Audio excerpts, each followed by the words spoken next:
Welcome to StarCraft II Battle Report. My name is Dustin Browder. I'm the lead designer on StarCraft II. And I'm Robert Simpson, a Blizzard esports team member. We've got a great game for you here today. We have a battle report between Yun Ho Lee playing as the blue Protoss versus David Kim as the red Terrans. They're going to be duking it out on Lost Temple. The map name may sound familiar. Yes, it has been redone for StarCraft II. This is a classic map from the original game that we've done a few additional tweaks to for StarCraft II to get some additional game plan. We've got two bases here. We've got David Kim here on the right-hand side as the Red Terrans. And you can see that these players are very close together as the bird flies. There's a very small amount of space separating these players. But if you move across the map, we can get a look at a few of the features which will be key to this game. There's a very narrow choke point leading outside of your base. It's a great place to defend. There's sort of an area here where you can naturally and very easily expand your base to get some additional resources, and another choke point to defend, a wider choke point this time, but still something you can defend against enemy attacks. There is some high ground here that you can sort of hope to use against your enemy one way or the other. You can sneak some forces there. There's also these Xel'Naga watchtowers on the map, and you can gain control of these watchtowers and see a huge area of the map. Control of those watchtowers is very key to sort of understanding what's going on the battlefield. This is a high-yield expansion. It's also blocked by those destructible rocks. It's really, really important in the late game for one of these players to take that over, have some additional resources. It'll often help a player make that final push that they really need to overcome their opponent. And you can see it is mirrored on all sides. There's another watchtower, and of course there were some more rocks there with some more high-yield resources. So you can expect the players to sort of battle across this whole area of the map. Again, there's another high ground area that you can use to defend your base, or you can use it to make surprise attacks on a player who's trying to defend his natural expansion there. So it looks like the scouts are already on the move from these players, looking to move around some of their early workers on the map to see what the enemy is up to. Up on the production overlay, we can see that the Red Terran player is currently working on his barracks and his refinery. There we see the scouts just past each other. So now David Kim might have a better idea of where exactly Yun Ho's camping out. We'll see if he sends his SCV to that 12 o'clock position or not. Meanwhile, back at David Kim's base, he is working on blocking the front of his ramp with his barracks and two supply depots. This is a very natural thing for Terran players to do, especially against Zerg or against Protoss, to try to block off your ramp there to prevent sort of early attacks with Zealots. Buy your Marines some more time to get in some more shots. And you can see in this case, it's had the extra advantage of also blocking off that probe from getting inside and seeing what it needs to see inside David Kim's base. A little bit of aggressive moves there. It looks like that worker from David Kim's in a little bit of trouble there. He's being attacked by Yun Ho's probe, and it looks like he's going to have to run for cover there, try to get away from that very, very aggressive probe attack. Yeah, SCV barely making it away with 20 HP. If that supply depot had taken a few more seconds, it would have been done. We can see that David Kim is going for an orbital command. Very early, he wants to have his resource advantage. Yeah, there we go. There's the worker trying to get back in the base. You see he lowered his supply depot to let the worker back in. He had a Marine there to drive off that probe. So it looks like David Kim has managed to see what's inside the Protoss base, which is what he needed to do. He needed to scout, and he has done so successfully. Meanwhile, the Protoss right now are blind. They don't know exactly what's going on inside the Terran base. There's not a lot of possibilities at this point, but this only becomes a bigger issue later on. He needs to see what's going on inside so he can make smart tech choices. In Yun Ho's base, he has gone for a single gateway and obelisk as well as a cybernetics core. This does mean that he's going to be going for stalkers and warp gates relatively early in the game. They're going to be very effective against Marines. Yeah, he really needs to get the Stalkers into play. They can really dance around the Marines quite a bit and do a lot of damage. So the Marine player needs to get Marauders on the field to really counteract that threat. And of course, David Kim has seen that cybernetics core. He knows the danger. He knows the possibility. He'll have the counters in play. Meanwhile, the Protoss player still has not seen inside the Terran base, so he's not exactly sure what's going on. You see, the Terrans had control of the Watchtower very briefly there before that Zealot came in and drove that Marine off. And the Marine's just trying to play keep away right now. He doesn't see the danger of the approaching second Zealot, so now he's in a little bit of trouble. He's going to have to try to just run away as fast as he can, taking a hit there as he turns a corner, and here the Zealot is sort of moving around, trying to drive this Marine away, and you can see David Kim being very clever. He's just pulling that Zealot out of action. Oh, a little bit of a misturn there, and he gets cut down. Back in David Kim's base, he has lifted off his barracks, replaced it with another supply depot, so he can maintain the block on the front of his base. He's also built a factory and used an existing reactor. He had lifted off that factory, landed on it, and built 2 Hellions. This means that we could see some very, very early resource harassing. Yeah, these can be very, very dangerous against the Protoss. The Zealot in particular can't do a whole lot against them. The Hellions are just too fast. They can shoot, they can back up, they can shoot, they can back up, and the Zealot really just has to run for it. Now try to get back the safety of his base. And the Stalker's what he needs to get into play there.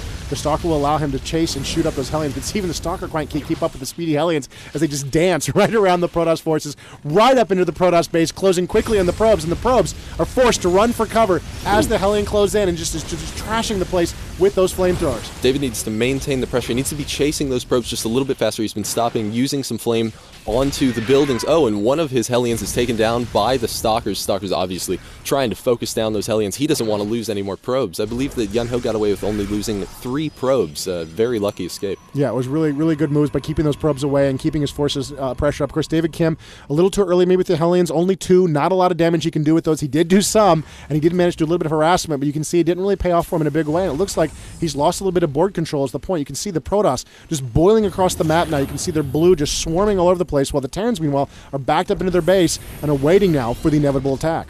The Terran player just finished researching siege mode. This is exactly when he needs it. We see Yunho trying to get up there with the Stalker.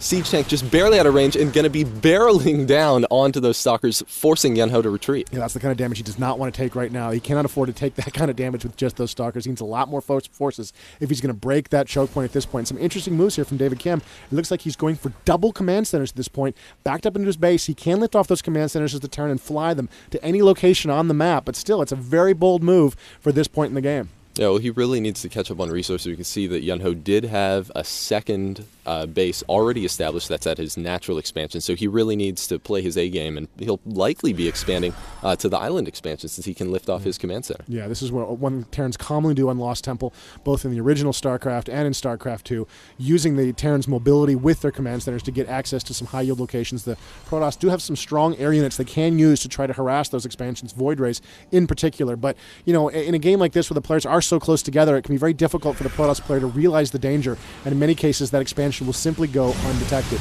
Oh, and we see some Hellions sneaking all the way back behind Yunho's base. David Kim doing some very good micro with that medevac, lifting up all 4 of his Hellions just as the Stalkers get in range to kill, taking down a couple of probes there. He's trying to take down the Nullifier, but no, he lifts off just in time once again. Yunho doing the best he can to stick on that medevac, but right now David Kim's micro is really just too much for him to handle. Again, David Kim drops 4 Hellions again in his base. 1 is taken down. He just barely gets away, practically unscathed. All he needs is some repair. Unbelievable. He manages to come in there, raid, harass that economy. That's the kind of economic advantage David Kim needs to stay in this game at this point. He harasses a little bit. He comes back. He repairs up, and he's going to be ready in a moment to do it again. You saw some warp-ins from the Protoss player. They're trying to block this, but ultimately he just wasn't fast enough to deal with that kind of speedy threat. Using the Hellions with their speed, with their area effect attacks, and the flexibility of the medevac really kept him in the game. Now we've got some real danger here. We've got a couple of siege tanks in that medevac.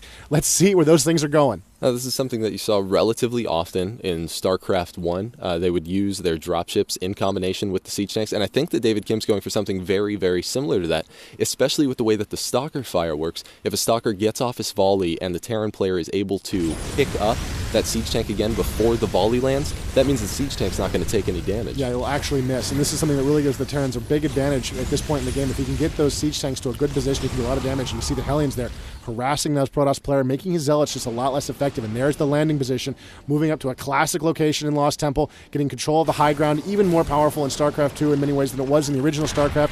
If you can't see those units, you can't shoot them, and you can't see in the high ground without some kind of aerial spotting. You can see the Protoss are in a lot of trouble here right now. There goes a pylon, and the probes are forced to run away as the siege tanks just pound this helpless expansion. And here's the Protoss response. An observer, a flyer cloaked, moves into play. The Terran doesn't know the danger. He doesn't know that he's there right now, and it looks like Blink is being researched, which is going to allow the Protoss to get to that high ground and get at those siege tanks. Protoss player is just biding his time until Blink is finished. He's trying to keep the Stalkers out of the siege tank range. Obviously doesn't want to take any damage without being able to fire back, so Blink is going to finish likely in just a few seconds, and we'll see him use that observer to get sight up on the hill and then blink up and here it comes, going for the surround on the siege tank, going to be taking them down. We do see some extra splash damage from the other siege tank actually damaging himself, and now David Kim microing the siege tank. This is amazing. Right, just trying to get some extra damage off there. He does manage to take some extra damage. He is getting worn down there a little bit, but he's doing a lot of extra damage as he goes. And the siege tank is finally taken out. David Kim making the most out of his units there, really doing a lot of extra damage. An aggressive blink from the Protoss player gets in a few more hits on that medevac, and Kim's harassment here has come to a quick end. Now, David Kim didn't really kill very many probes there, but he didn't need to. We saw him take down a pylon, we saw him take down an assimilator as well. But the real money shot for David Kim at that point was that Yun Ho had to pull away his probe, so he wasn't mining from one of his bases. Yeah, all of those workers not operating for that long a period of time.